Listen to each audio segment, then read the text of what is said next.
I keep seeing this message everywhere. You can eat whatever you want on a GLP-1, just smaller portions. And honestly, that's one of the fastest ways to set yourself up for failure. Yes, we know these medications make it easier to eat less. That's the part everyone notices. But if you take that as a free pass to eat the same exact way you did before, you're missing the whole point. And before we really dig in, let me pause for a second because I know this video might step on some toes. Some of you might truly believe you can eat whatever you want on a GLP-1, just less of it. And honestly, I understand why. That message is everywhere right now. And when you first start, it feels true. But here's where I need you to trust me. This video isn't about judging you. It's not about attacking you or saying you're doing it wrong. I'm making this video because I don't want to see you misled by oversimplified advice that sounds good today, but it leaves you stuck tomorrow. So I have one ask.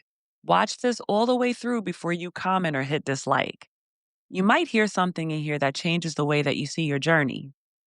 When you first started GLP-1, the appetite suppression feels like magic. It's like someone finally turned down the volume on the food noise.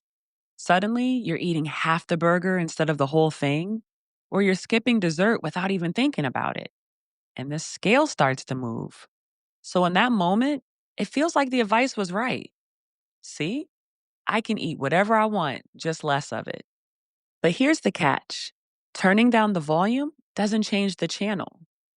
The dopamine pathway, which is the brain's reward system, it still lights up the same exact way when you eat ultra processed foods. The medication doesn't erase that, it just makes the signal quieter for a while. So if you keep eating the same foods, you're reinforcing the same patterns. And the brain, being efficient, it says, okay, this is still who we are. Think of it like watching TV with the volume on low. You might hear less of it, but the show doesn't change. Same storylines, same endings. Now let's talk about what happens when you keep that mindset long term. Your blood sugar still spikes when you eat processed carbs. Your cholesterol still rises when your diet is heavy on fried foods and saturated fats. Your energy still crashes when you're not fueling your body with what it actually needs. On paper, the scale might still be moving down for a while, but underneath, the labs don't lie. Triglycerides can stay high.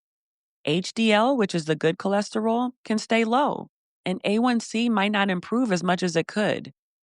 And here's the part that's hardest to face. When your dose changes, or one day the medication isn't there, those same patterns are still waiting for you. That's why regain happens so often. It's not just because the medication failed, but because the system never changed. This is where neuroscience really helps explain what's going on. Your brain is built for efficiency. Repetitive actions, like reaching for chips when you're stressed, that gets stored in a part of the brain called the basal ganglia. That's your habit center. Habits are designed to run on autopilot, which means every time you keep eating the same foods, even in smaller portions, your brain locks it in deeper. This is still who we are. That's why people feel stuck when the medication isn't as strong or when life throws curveballs like stress, travel, or emotional triggers. The brain isn't relying on willpower. It's relying on the autopilot program you've been running all along. But here's the good news. This works both ways. Every time you choose foods that fuel you, protein, fiber, whole plant-based meals, you're carving new grooves into that system.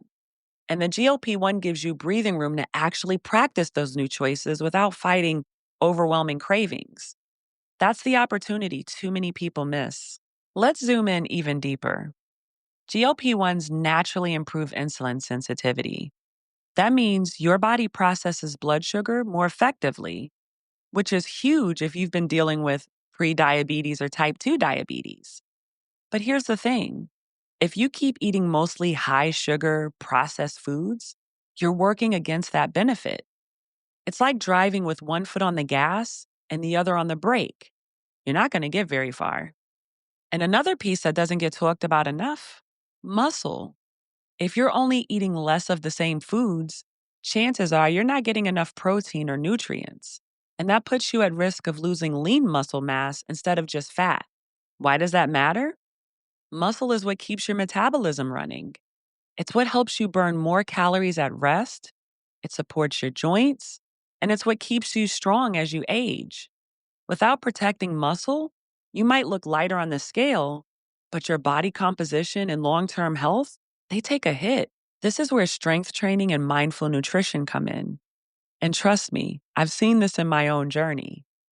Building muscle has changed the way my body looks, feels, performs, and that's far more than just watching the number on the scale drop. Now let's talk about identity, because this is where the real freedom comes from. Eating whatever you want feels like freedom in the short term. It feels easy, like you finally get to have your cake and eat it too, literally. But that freedom is temporary, because if food still controls your energy, your cravings, your labs, and your habits, are you really free? Real freedom comes when food no longer has that power over you. When you can walk into a room full of your old trigger foods and not feel like you're battling yourself. That doesn't come from shrinking portions of old habits. That comes from shifting identity. Every time you choose nourishing foods, your brain starts saying, this is who we are now.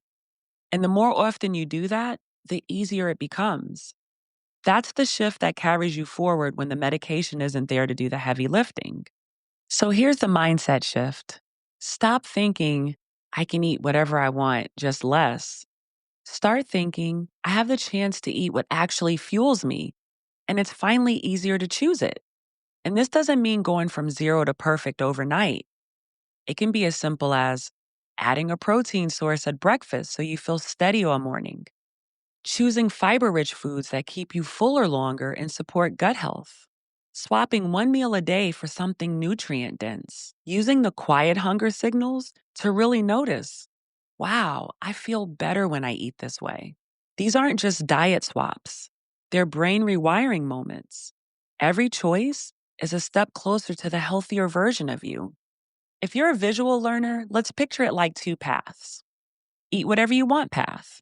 The scale might move at first, but labs worsen, energy crashes, stools hit harder, and the risk of regain goes way up. Then you have the fuel your body path. Steady energy, stronger workouts, healthier labs, better body composition, and habits that carry you through for life. Which path you choose every day isn't about willpower, it's about identity. And over time, it rewires both your brain and your future. So let's bring it home. GLP-1s aren't a free pass to keep doing what you've always done. They're a tool, a window of opportunity. And if you use that window to build new habits now, your future self is going to thank you. If you're ready to use this medication as an opportunity, not a free pass, drop a key in the comments. And remember, we can share our journeys, but we should never compare them. Bye.